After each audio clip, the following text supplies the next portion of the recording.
is iRacing.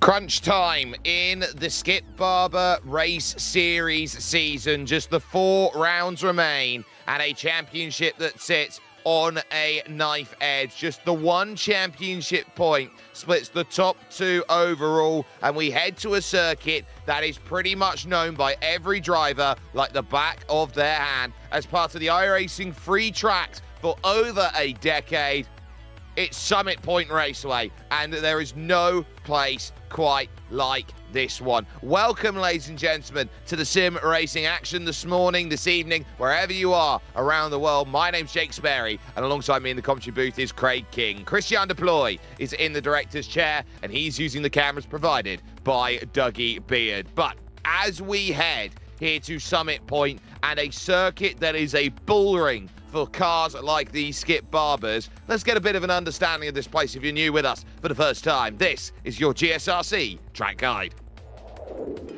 Welcome to Summit Point Raceway. Once the stomping grounds of IMSA and Trans Am vehicles thundering through the West Virginia mountains, this circuit is now mainly used for club racing and performance driver training. Situationed a couple hours west of Washington, D.C., there are actually 2 entirely separate circuits that can be tackled here on the iRacing service. The main circuit is just shy of 2 miles in length, including 10 turns, and can be chopped off into the short version, which has 9 turns and only 1.5 miles for a lap. The Jefferson circuit is its own 1.1 mile piece of pavement with a mere 7 turns and uniquely can be run in reverse. Both tracks are astonishingly narrow and provide quite a technical challenge. On the main course, the most popular place to pass is down into the first corner hairpin. While some drivers may try a brave dive into turn 5, the frighteningly fast-kinked entry makes it prone to things going wrong quickly. Between there and turn 9, it's essentially a single-file affair with nothing but tight and twisty bends snaking their way around. The Jefferson circuit isn't used as often, and because there are a few straights long enough to get a run on someone, most drivers are forced to wait for a mistake to pounce on. Otherwise, qualifying will be key. Believe it or not, IMSA's GT class raced here in the late 80s, and even Can-Am stopped in back in 86. While it probably sees much more competition here in the virtual world, it's easy to see why plenty of real drivers love to take their vehicles out to try and tackle this historic Appalachian venue. A circuit that is very technical for what it is out there. There's a lot of great overtaking places, but Summit Point, I believe, was once characterized as a racing fan's place in the song Country Roads, because some would say that this is almost heaven, West Virginia. Well, it does feel like it, and this is a track that a lot of people cut their teeth on, and it's one of these tracks that I learned how to drive the sim, and it has a bit of everything for the drivers, a bit of elevation change, fast-flowing chicanes, hard braking zones, and a nice sweeping finish. The driver's going to get a lot out of this track, so keep your eyes on the loop. Turn 1 and turn 2, kind of like a double apex if you think about line rock. Then you've got the hard braking into turn 5 and 6. Everything all slows down, everything backs up. You may see a little bit of traffic there later in the race, but main overtaking points today is going to be down to turn 10 at Paddock Bend, and of course on that start-finish straight. And that long start-finish straight is going to be about momentum, and it's a momentum maker. Keep an eye on turn 5 as well. That's going to be a great place to see lunges through into the carousel, running through that short shoot run of turn number 4 to go and get that self sorted. But Summit Point, a track which has been very, very instrumental in many a sim racer's career. But let's talk the championship and what they walk into with today. It is 1 championship point only for Augusto Lovisolo, behind Benny Simonson, who leads outright. Sam Devontier, using his second drop round last week, remains in 3rd with a bit of a threat as Jose Luis Meyer finds himself 4th and Neil Gardner in 5th. It's a bit more open through the rest of the positions as Brian Kelly's moved up to 6th ahead of Yannick Morale. Daniel Otuga finds himself in 8th ahead of Peter Suapanki, and Dennis Johansson rounds out the top 10 in the championship, noting that he's got a bit of time to go and make up, and a few more points I think could be on the horizon. But You look at two drivers who have been out there. Last time out at Sonoma was the first real break in the armor for Benny Simonson. It was the first break in the armor, and what's also important, he's had no drop weeks this season, so that is something that has affected him. That's why the points are so close. Lovisolo, he has one drop week factored in. In fact, only two drivers have drop weeks factored in that whole top 10, and it's Gardner and Lovisolo. So if that is a sign of things to come, not the strongest of tracks for Simonson, what can he do on a track? Not with similar characteristics, but just the idea that he will still have to be fighting. But it is another slipstream track, and I think that may go to his strengths.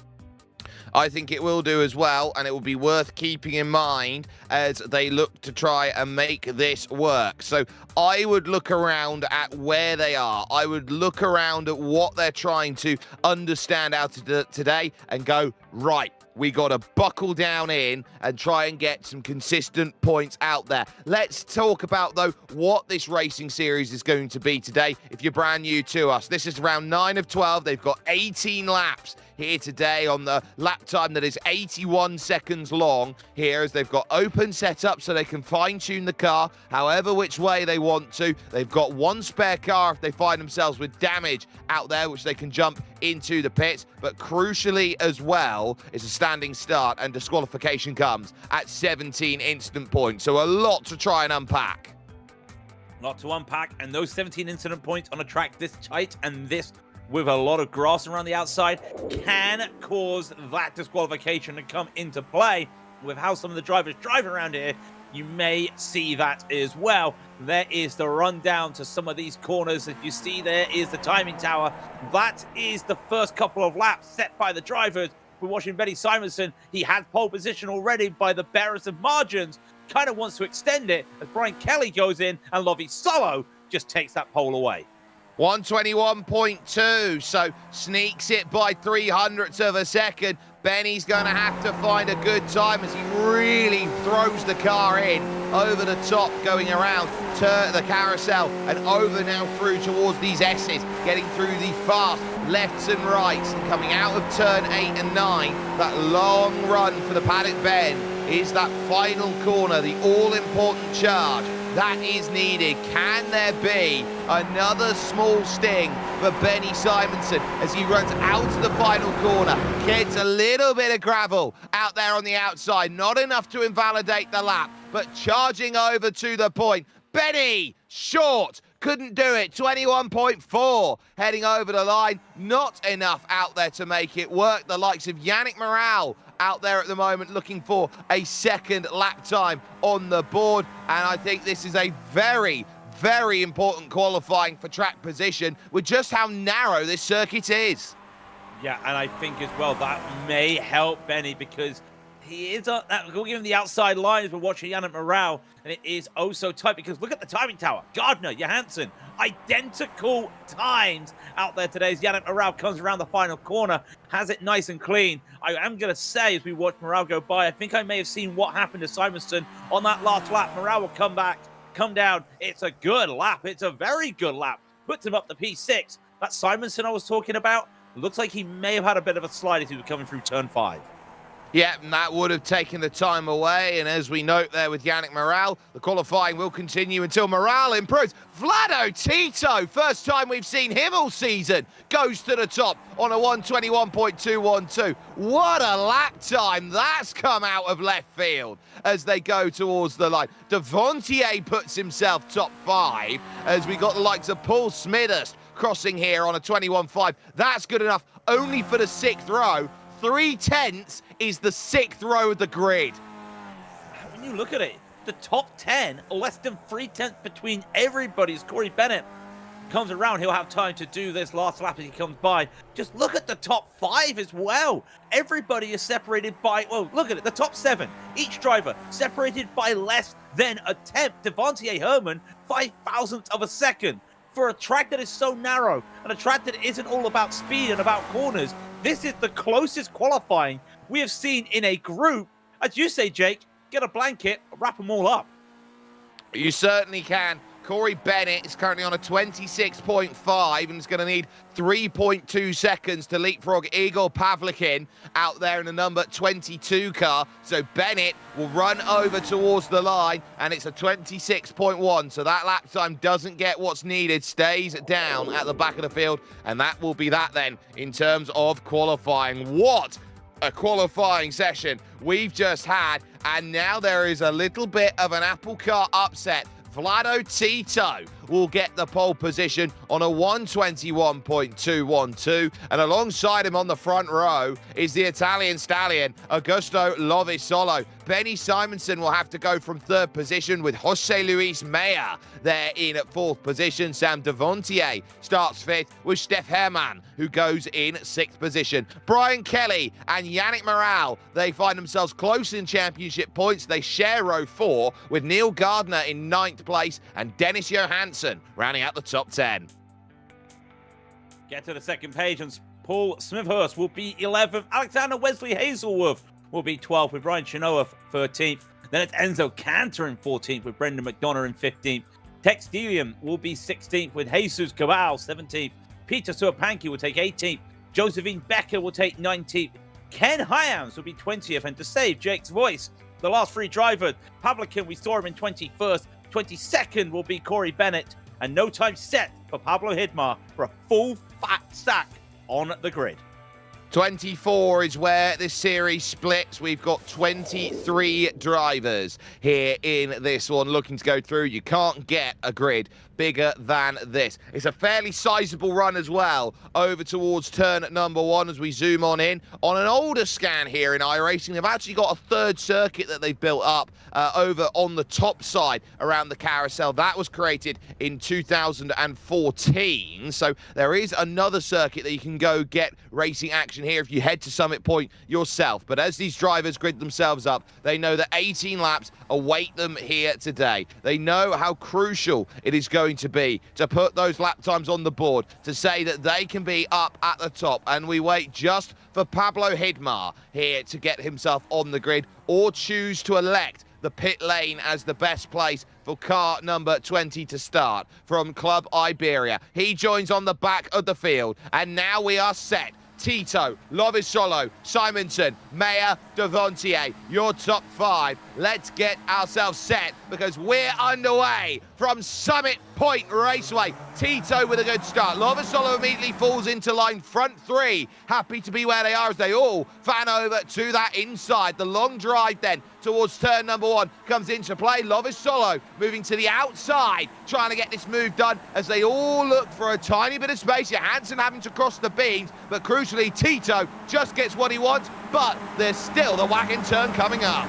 Still turning up to the wagon turn. Everyone tried to do the air on the outside, did not work. Only a couple drivers getting one position overall. In the background, you see a little bit of side-by-side as Herman tries to defend on Brian Kelly. Nothing in the background. A really good start here.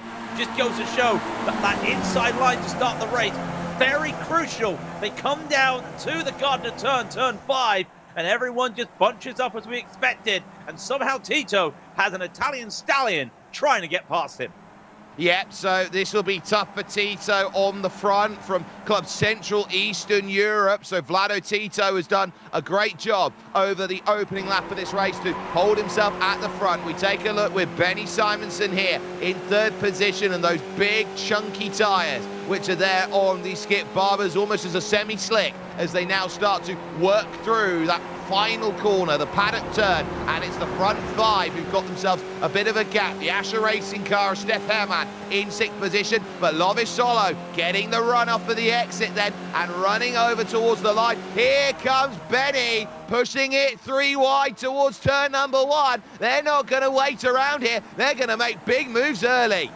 Make big moves, but he has overcooked it a little bit. And now he's going to fight on with Lovisolo, but he will have the inside to go to the wagon bend, and that may hurt Lovisolo because Tito, for a split second, was looking. This is the track we talked about how narrow it is, but just due to the fact of how tiny these cars are, despite how massive these tires are, you can take it 3 wide, and I did wonder, was this going to be too early for Simonson to take the lead, to take that 3 wide? Now everyone knows it's doable, so this is going to be very interesting later in the race.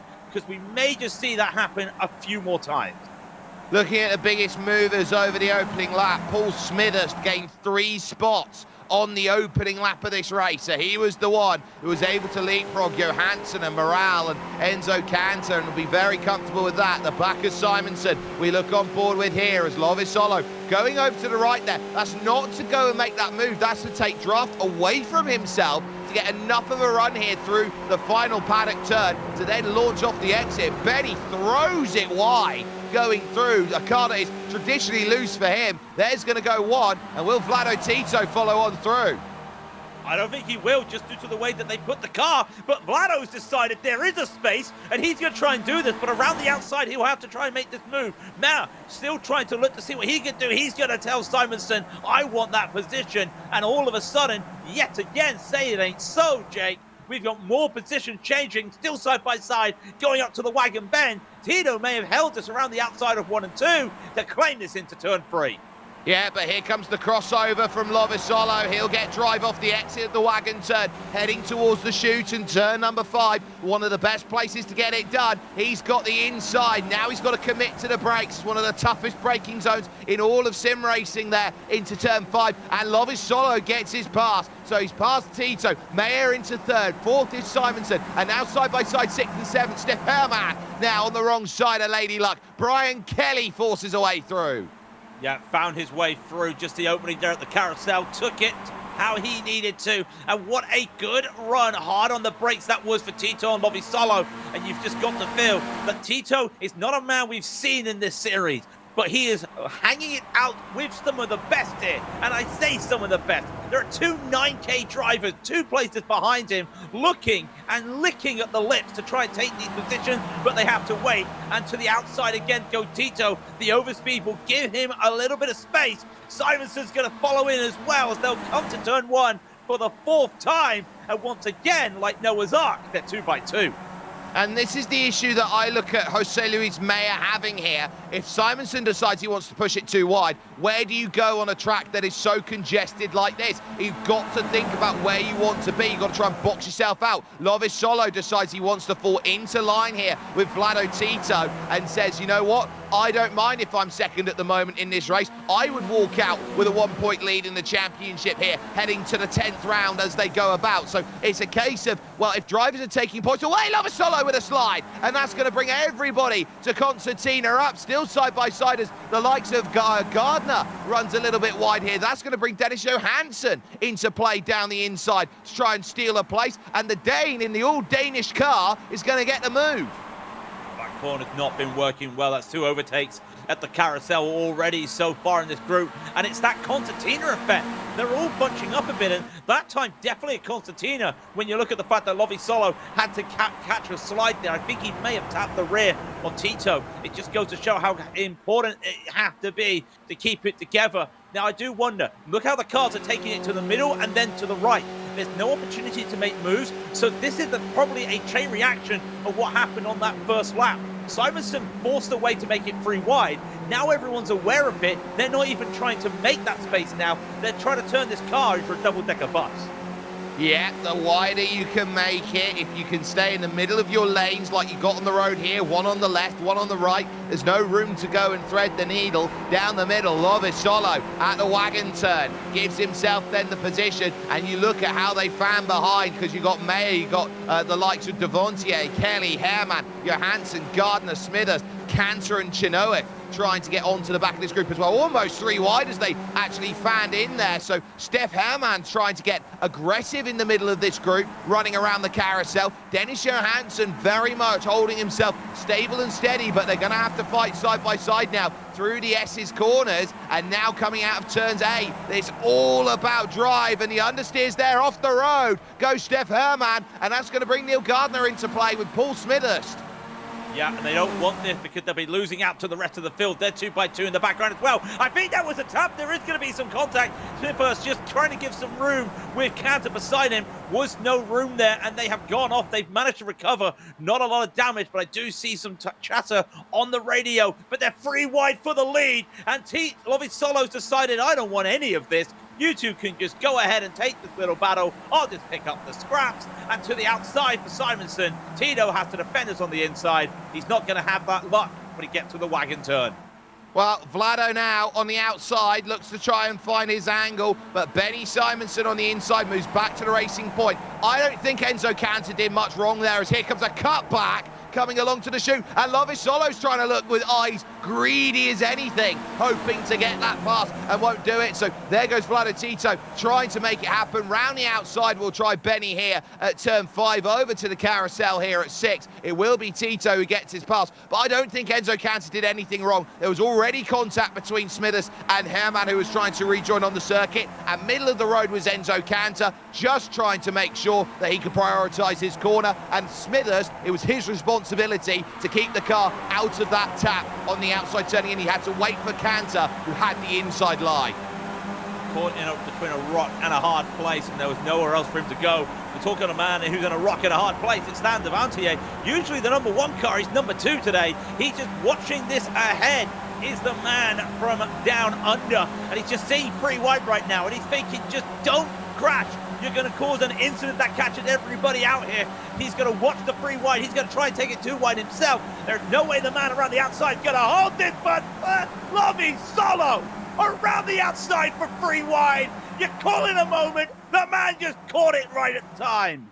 That was just absolutely based as a pass there. Lovisolo knows he's got to try and dance, and the longer he can stay at the front, the easier it gets for him out there. Knowing that his main championship rival, 1 point ahead of him in the championship, is directly behind him at this point. This is an absolutely, I would say, enthralling and important race, because anyone in this group can find themselves that victory. Devantier now up into 4th, past Jose Luis Meyer. The mayor of Quicksville right now is a little bit bogged down.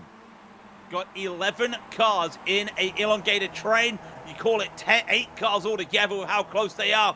But it is also tight at the front. Everyone's just trying to make their move. But you make a move, you then got to be on the defense. And the biggest gainer today is Cantor. After that, it's Johansson, who's in this pack, right behind Meyer at the moment. He's waiting to see what he could do. He's been climbing on. And now comes Lovisolo. He's a man that is fantastic in these draft-type races, and he knows how to put the car in defense. Tito's going to try and do an extra around the outside onto the grass. He can't hold it at this moment, but for the second time in a row, they are free wide into the loop. And once again, the room is on fire. Yep, so Benny Simonson keeps himself in play. Meyer on the inside. You've also got there Vlado Tito on the inside to the wagon turn. Meyer throws one down. He has to get out of it through the middle of the corner. That gives Devantier the run off the exit, and Meyer might lose another one. Dennis Johansson quietly trying to work his way up then. Gives himself a little bit of room in through the chute. That puts him up into the top 5. Brian Kelly from a mile back throws it in. Way too deep. He'll lose 1 place, maybe 2 to Gardner. You know what? I don't think he has. He's managed to hold that car in, and everyone's just been bunched up behind him. So he's been able to defend that position. Johansson now up 5 places today. We're a really good run. We're on board with Brian Kelly. He's just watching everything come before him and just seeing the carnage, waiting for his opportunity. But he started 7th. He is still 7th, the only driver to be net 0 today. And I'm pretty sure he wants a carbon footprint that's a little bit higher than what he's got right now.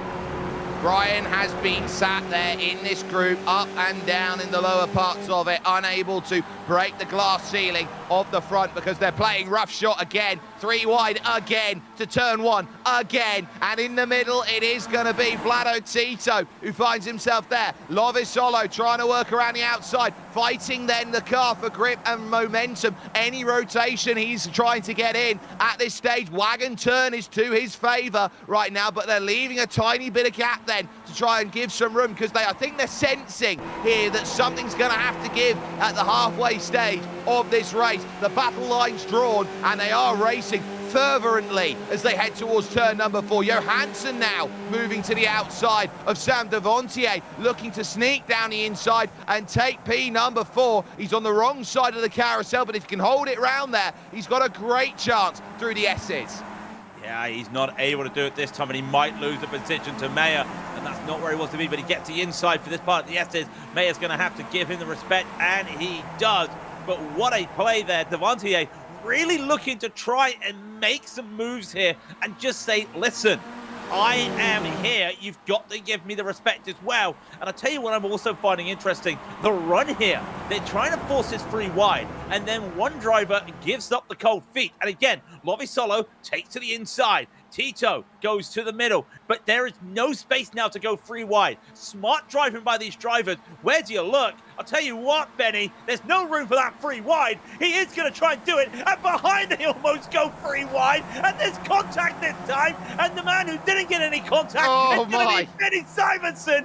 What is this? Free wide coming up to the wagon bend. This is crazy. Benny's got the inside. They're going to have to yield at some point. In through the wagon turn. They all fall back into rank and file. Lovisolo there in third. Just staves off Devontae. This is getting absolutely insane. Back down the chute. Lovisolo attacks. You got Johansson trying to look. Oh, and Kelly into the back of Mayer. And that catches Cantor. Catches Cantor. I'm just keeping a look. Cantor's still got his wing. That's okay. No serious damage. And there's still been a little bit of side-by-side between Simonson and Tito right away. Mayer's got a black flag to serve. He's got to slow down to serve by the looks of it. So that's unfortunate. Side-by-side behind and Johansson. They're still going as well. And they get by. Johansson's up to fourth. That's a black and orange mechanical flag for Jose Luis Mayer. He's got critical damage. He'll have to come into the pit within 4 laps and serve it. So that for Jose Luis Mayer, he's going to be done from this group. And how he departs this group is going to completely change the way this race runs out. That is huge as they go. But now, as they go either side of Benny Simonson to try and get this pass, 4 wide almost in towards turn number 1. Lovisolo on the inside's got it, and there is Vlado Tito on the outside in second. Dennis Johansson up to 30, started 10th. Hey, the animals go 2 by 2, and they're going 2 by 2 by 2 by 2 right now. You could put them on a motorway and they would all be still together. And somehow they come out the wagon bend in one piece. And this is just the respectful driving they're giving, the hard driving. You're on board with Mayer because it'd be interesting to see when he comes in. Will he come in this time? Will he give it another lap? At the moment, he is being a party item there, a tool that everyone can use to keep in this group. But they know if they start battling with him, they may lose some time. And Gardner's had a bit of a moment as well, gone a bit too wide at the carousel. You're not missing anything at the front. You're not missing anything anywhere at the moment. Wow, Neil Gardner is really upset over the radio with Cantor's lunge down at the carousel. It was aggressive to go down in. There goes Mayer. Perfect time for him to go through. It's now left the top 6 to run away, but now it's about Cantor, Chenoweth, Gardner. They've all got to chase down this group, but the more they fight and scrap side by side, the more we will see it. As now, here comes the look then. Tito realizing he's got a chance, but Dennis Johansson, for the first time, moves on the outside track, try and get it through. Lovisolo is throwing it miles into the corner, somehow gets it slowed up. Tito tries to look for an angle on the exit of turn number 1 with 7 laps to go. 3 wide again, they go to the wagon turn. Simonson trying to be cheeky and take a place away, but Dennis Johansson from 10th to 1st. For a moment there, I thought we were going to see 3 wheels on someone's wagon because it was looking like they were interlocking. And Lovisolo did not have the best run. He'd been doing a lot of hard turning going into that loop at turn 1, and it's been finally not paying off for him. He just lost that momentum. All of a sudden, though, we talk about Johansson going up the order from 10th. Benny is up in second. He is in the best position he's been all race, and you just know there's a reason he's got the number 1 on his car. This is one of those reasons. He's going to be playing this smart, but he knows how aggressive everyone's been coming down to this turn 1. So this could be a very interesting moment here. Is he going to play chess, or are we going to see some checkers from Benny Simonson? Well, that's where we start wondering whether there is going to be a case of drivers waiting for opportunity. This is a placement race. Benny Simonson then gets the run that he wants, but his main championship rival goes to his outside. Car 10, Augusto Lovisolo, looking to make this move. Lunge by Simonson, then as Johansson gets back down the inside and gets what he wants to. Now they'll scrap off the exit of 1 over towards that wagon bend again, and at the moment, it's a case of everybody staring around. I don't want to make too much work of this right now. I have eyes as big as wagon wheels. Yeah, well, unfortunately, shrinkflation has meant we don't have the wagon wheels big anymore. But these guys are just showing that they're still big, and everything is bigger in Texas, but we're not in Texas. They're showing that what they can do. Loving Solo tries around the outside of the chute and gets it around the inside of 5. Paul Smithers with a toe. We'll look at that in a moment in picture-in-picture. But around the outside of the carousel, oh so tough for Augusto Loving Solo. The Italian stallion cannot hold it. Still got some side-by-side. Holds it through the S's. Real good driving, but you can't say that banking everybody up together because everyone is just so tight. Everyone is concertina. How do we still have 7 drivers in this gaggle right now?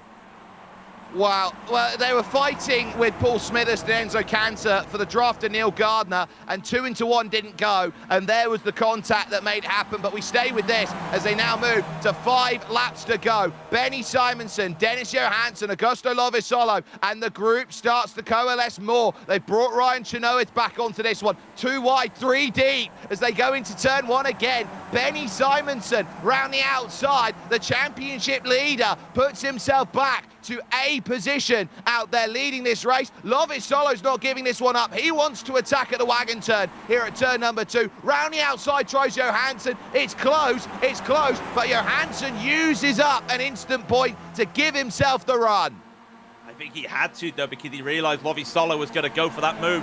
Because Augusto realizes he has to keep up with Benny Simonson. And a little bit of tappage there from both drivers between Johansson and Simonson. And still, Johansson holds his P2 away from Lovisolo. And now comes the danger game, because this is the places that the drivers want to try and make these overtakes. And the front of the field has not been able to make an overtake at the carousel. The middle of the field, they've been making those overtakes all day. But at the front, it is so tough out there. And when you go side by side through 5, you're unable to keep that through 6. So that could be the danger point. Here's that replay you were talking about, Jake.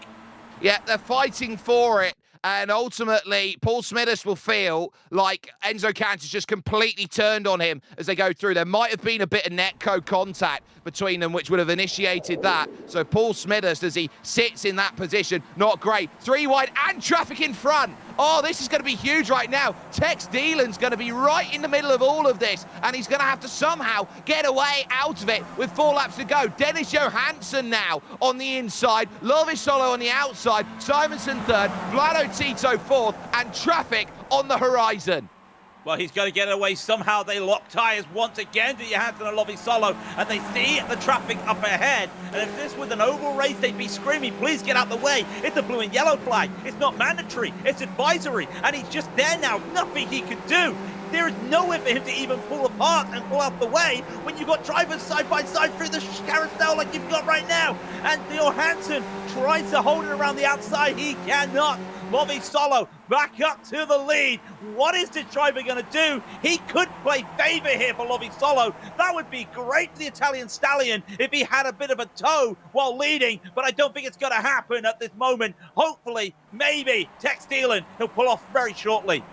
Angles around and Dielen wisely to the inside and says, I'm going to lift right out of it and I want none of it. So everybody will go on through. What great work by the lap traffic to keep himself out of trouble. But here comes Benny Simonson at 3 laps to go, trying to go around the outside to pick this up at 3 wide again. Johansson through the middle, gets the run, but still Lovisolo puts himself there. Simonson now on the other side. This is a duel of the fate between these drivers. Lovisolo backs out. Lovisolo had no choice there. He had to back out. There was no more space for him. He may lose a position to Vlado Tito. He's still in this race. Remember him? He started on pole position. And they're going 2 by 2 and almost 2 by 2 back again. As you still see, Simonson tried to get it. Oh, Tito, he gets in there and just surprises Johansson. He wants his P2. They're going to go side by side at the carousel. And I tell you what, that could have just held up everybody, and that could have given Simonson a real good run. It doesn't. Smart play from Lovisolo. He knows he has to wait. This is the skills of a driver who understands what it's like to be in a slipstream race. Craig, here's the scenario. Championship leader, top 10 in the championship, stage hunter, second in the championship, third in the championship.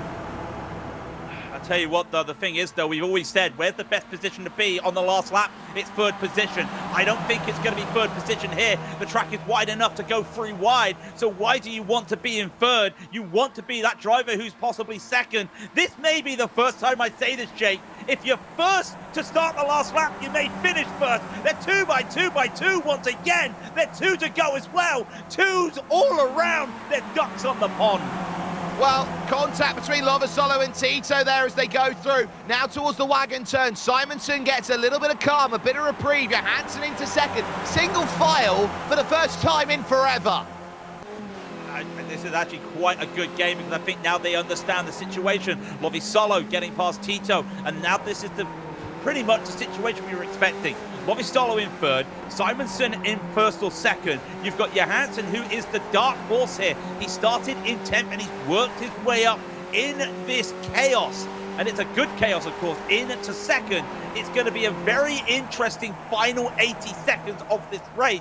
You may even have Devantier out of nowhere cause a bit of surprise. And look who's trying to take the toe away. Simonson pulls to the side before he comes to the paddock bend. There will be 1 lap left. Ryan Chenoweth in a big scrap. Steph Hairman has brought himself back in here. And these drivers fighting around for that last spot in the top 10 with Brendan McDonough on the back. But this final lap, who's got drive? Look at Lovasolo go. Look at Lovasolo go. Taking the middle of the road as he looks to try and go through 2, trying to fight for the middle. That's not going to work. Dennis Johansson nowhere to go. Top 2 in the championship now. Go side by side as they head towards turn number 2. The wagon turn out there on track. And for the moment, it is Augusto Lovasolo with the inside line. Benny Simonson watches as the 2 of Johansson and Tito sit there. Devontier there. What drive by Benny. Tactical there on the 1X to run off wide, to get that lunge, to get that run. Johansson is now up into second position. And now, as they hit the brakes, Devontier starts to show his hand, trying to go around the outside of Vlad to get himself that go. Doesn't quite work. Into the carousel. Drive's going to be important out to that final corner now. It's all down to waiting and holding and hoping that you can carry the run. Benny Simonson from the front has been looking at how he builds the margin, and Dennis Johansson might be his best friend at the moment, or he could be his worst enemy. All to the inside as they start looking outside, searching. Dennis Johansson almost into the side. Lovasolo throws one back down, and now it's a drag race. Benny's going to come to the line. Here comes Sam Devontier as they go. 3 wide for second. Benny takes the win. 3 wide for second. Johansson, Lovasolo, Devontier. Wow.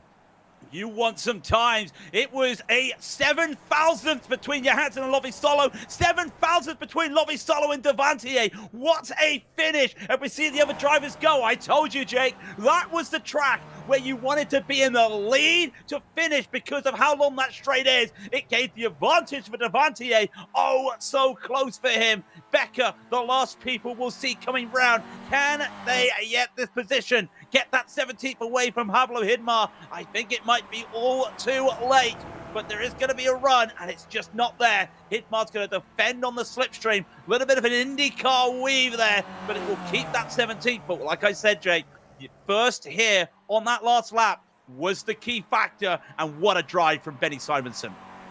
What a run as Igor Pavlikin then will come to the line and finish things off. A crazy amount of good racing here today from Summit Point, right up on the highest table, and it's a crucial 5 points for Benny Simonson in the championship. He needed to go and get those points back, and we'll get confirmation of result here from Summit Point Raceway. Benny Simonson picks it up 24 minutes and 36 seconds of the most elite sim racing out there in the world. Dennis Johansson will end up in second after starting 10th on the grid, and Augusto Lovasolo can only manage third in a 3-wide drag race to the line. 14,000 split them as they cross Sam Devontier just a little too far back in fourth, as Vlado Tito would end up fifth and Brian Kelly in sixth position. Neil Gardner keeps his consistency value up with a 7th place finish ahead of Ryan Chenoweth in 8th and Steph Hairman in 9th position. Brendan McDonough would round out your top 10. into 11th. Peter Surpanki went up 7 places. A quiet race there to get 11th. And Yannick Morale was 12th. Mayer had that mechanical flag, which was unfortunate. Finishes in 13th position. And then Alexander Wesley Hazelworth will be 14th with Ken Hyams in 15th. And so Cantor will be 16th, also needed some repairs. Pablo Hidmar will be 17th with Josephine Becker in 18th, with Igor Palvikin in 19th. Corey Bennett will be 20th. And then the drivers on the last page who were laps down, 1 lap down for Tex Dielam, 6 laps down for Paul Smithhurst, and 10 laps down for Jesus Cabal. That's going to be really tough for Jesus Cabal, being 10 laps down on a day which has really hurt in terms of what he has been hoping for. We've got some wonderful, wonderful racing that has been going on but we do have a driver waiting here to talk with us. Benny Simonson here, a victory around this wonderful Summit Point Raceway circuit. Benny, you've survived the bull ring, but my goodness, did you have to work for it today? Yeah, it's it's a busy track, isn't it? It's a bit of a lottery, really. So yeah, just survive the first 15 laps, and then hopefully you're in a good position and fight the last 3 is really the game plan, I think. Yeah, and you got yourself into that position. Last 3 laps, 2 wides and 3 wides almost each and every single time in towards turn number 1. What was it for you on that last lap that gave you that edge? We saw you run wide through turn number 2. Was that tactical from your end to use an off-track incident point to get more run off the exit of the wagon turn? Not really, actually. I just dipped the wheel in there, but no, not really. I think you have the inside on the next corner anyway. Even if you don't take the off track, I think you just it suts on the edge through that corner every time. To get the off track, and it does slow you a little bit. So I don't actually think there's much of a gain. But yeah, no, it wasn't intentionally.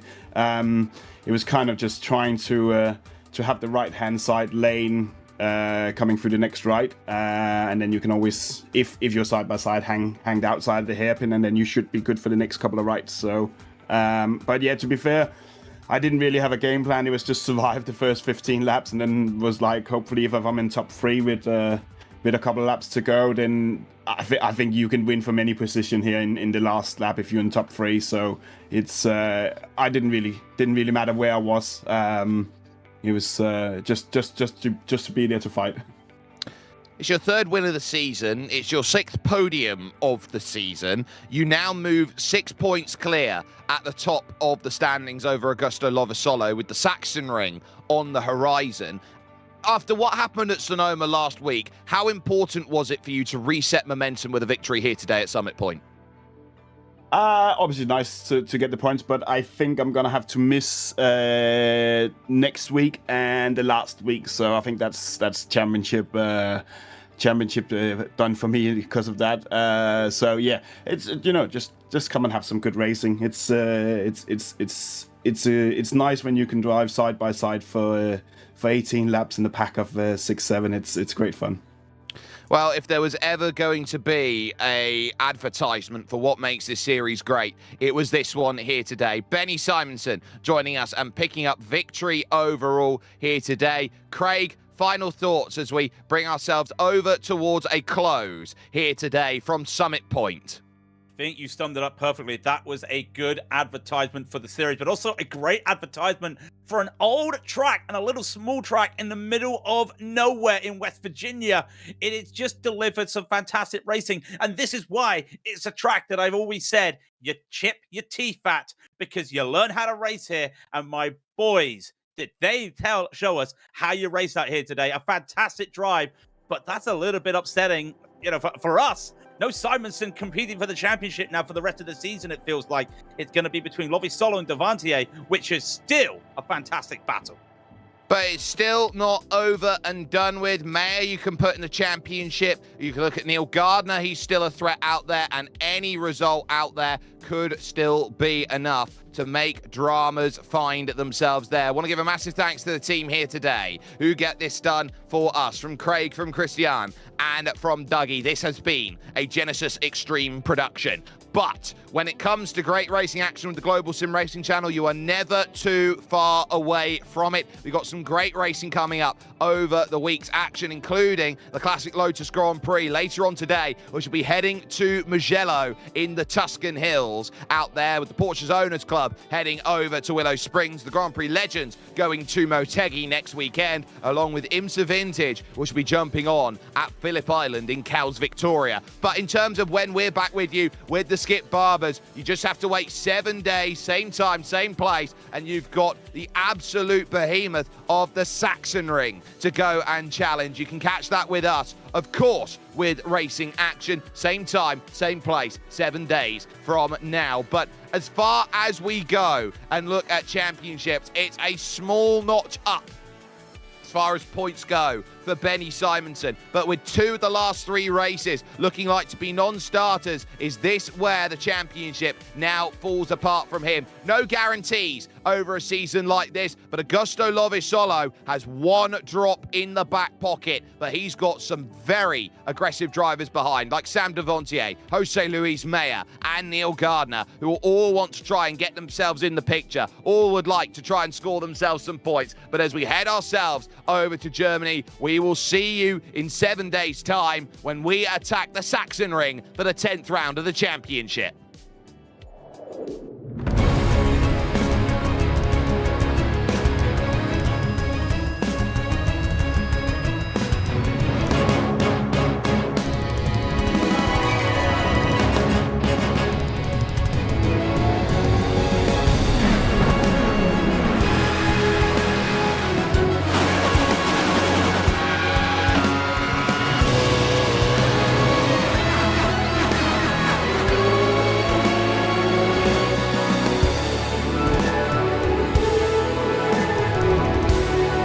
This is iRacing.